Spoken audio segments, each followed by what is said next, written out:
2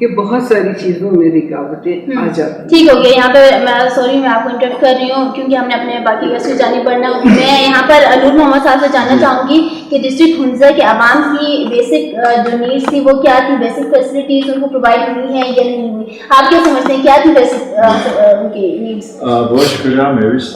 سب سے پہلے میں آپ سب کا مشکور ہوں, اور میرے جو ساتھی رانی صاحبہ, ظہور صاحب, سعید صاحب بیٹھے ہیں, ان سب کو میں سلام عرض پیش کرتے ہوئے ایک ڈیولپمنٹ کا professional, social scientist, development professional ہونے کے ناطے, son of the soil of Hunza ہونے کے ناطے میں بہت سالوں سے ہنزا میں مقیم ہوں. کمیونٹی کے حوالے سے میرے لیڈرشپ رہی ہے, رورل ڈیولپمنٹ کے حوالے سے میرا پارٹیسپیشن رہا ہے, پولیٹیکل سیناریوز کے حوالے سے میرا پارٹیسپیشن رہا ہے. ہنزا کے عوام کی ٹوٹل آبادی اس وقت 75,000 سے زیادہ ہے, لیکن بدقسمتی سے ہم لوگ 51,000 پہ اٹکے ہوئے ہیں. لہٰذا ڈیولپمنٹ کے حوالے سے 10 ڈسٹرکٹس ہے گلگت بلتستان میں, اس میں ہنزا ایجوکیشن کے حوالے سے 97% ہنزا کی لٹریسی ریٹ ہے. یہاں 3 مین اسٹیک ہولڈرز ہیں, community, Khan development network and government. تقریباً 74 میں ہنزا اسٹیٹ ایبالش ہو گیا, پھر became part of Gilgit Baltistan. 76 سے لے کر ابھی تک 2020 تک تقریباً 32 ایئرس اگر ہم کہیں, ایک 2 پیپلز پارٹی کے ٹینیور, ایک ہاں وہ نکال کے تقریباً 32 سال میر فیملی کے اندر رہی ہے. اس میں میر غضنفر صاحب, ان کے صاحبزادے اور رانی صاحبہ یہاں تشریف فرما ہے میرے پاس. ان 32 سالوں میں ڈیولپمنٹ زیرو ہونے کے مترادف ہے.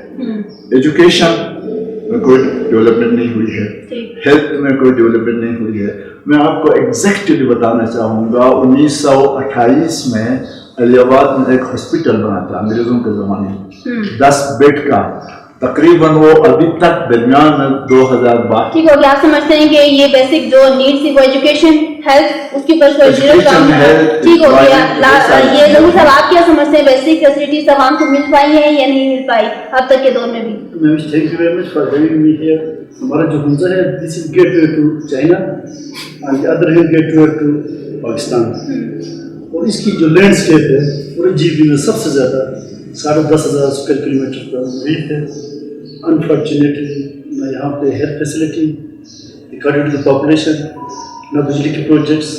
اور میں فخر سے کہنا چاہوں گا جتنے بجلی کے پروجیکٹس تھے, الیکٹریسٹی کے, وہ پاکستان کی پارٹی کے دور میں بنے تھے. خواہ وہ شمشاد کا پروجیکٹ ہو, خواہ مسگا کا پروجیکٹ ہو, خواہ مون کا پروجیکٹ ہو, حسن آباد میں جو ریسنٹلی. چلیں ٹھیک ہو گیا. راجہ سمے صاحب آپ کی جانب بھی پڑھتی ہوں, بیسک فیسلٹیز کیا تھیں, عوام کو کیا نیڈس تھیں اور کیا کیا مل سکی ہیں اب تک؟ میری صاحبہ کو مجھے بلایا میرے پارٹی کا موقف سننے کے لیے, اس کے لیے میں آپ کا شکریہ ادا کرتا ہوں. تو جو سب سے ہماری بیسک نیڈس تھی ہنزا کہ الحمدللہ شروع سے ہنزا ایک مختار ریاست رہا ہے, یہاں کے لوگ مختار ہے. جو ہماری کرنٹ سچویشن کے اندر جو نیڈس تھی وہ تھی پاور. اس کے بعد ہمارے تھے ایجوکیشن سیکٹر میں تھا, پھر اس کے بعد ہیلتھ سیکٹر تھا, پھر ہمارے پاس امپلائمنٹ سیکٹر. یہ 4 سیکٹرز کے اندر ہماری نیڈس تھی. بالخصوص ہنزا کے اندر جو سب سے ٹاپ ایشو تھا عوام کے اندر وہ آ کے الیکٹرسٹی کا تھا, انرجی کا. کیونکہ پچھلے ادوار میں جیسے محمد صاحب نے کہا کہ کئی دہائیوں سے یہ سیٹ محل میں رہی, رانی صاحبہ بھی آتی رہی, میر صاحب بھی آتے رہے. انفارچونیٹلی انہوں نے کوئی پاور کے اوپر کوئی جامع پالیسی نہیں بنائی. ہمارے پاس پانی کے بہت سارے ریسورسز ہنزا میں ہیں, لیکن ان کو اوپر کوئی اس طرح کا نہیں کیا گیا, ان کو مینیج نہیں کیا گیا. اسی طرح آپ اگر صحت کے شعبے کو اٹھا کے دیکھ لیں, مولانا صاحب نے کہا علی آباد میں ہاسپٹل ہے, 30 بیڈ پیپلز پارٹی کے دور میں بنی تھی, بعد میں پی ایم ایل این ہمارے دور میں اس کو 50 بیڈ کا نوٹیفکیشن نکلا. انفارچونیٹلی کچھ ایشوز کی وجہ سے وہ ایکسٹینڈ نہیں ہو سکا. آج بھی آپ یہاں انٹرویو کرنے کے بجائے وہاں ہاسپٹل میں جاتے ہیں تو آپ کو پتہ چلے گا نہ وہاں پہ گائنیکولوجسٹ ہے, نہ وہاں پہ آرتھوپیڈک سرجن ہے, نہ وہاں پہ آئی اسپیشلسٹ ہے, نہ وہاں پہ چائلڈ اسپیشلسٹ ہے. چھوٹے سے چھوٹے پروسیجر کے لیے ہمیں گردی جانا پڑتا ہے. اگر ہمارا بچے ٹھیک ہو گئی, آپ سمجھتے ہیں کہ بیسک نیڈس تھیں اور ابھی تک اس کو فلفل نہیں ہو پائے. اب میں بڑھوں گی رانی عتیقہ صاحب, رانی صاحبہ,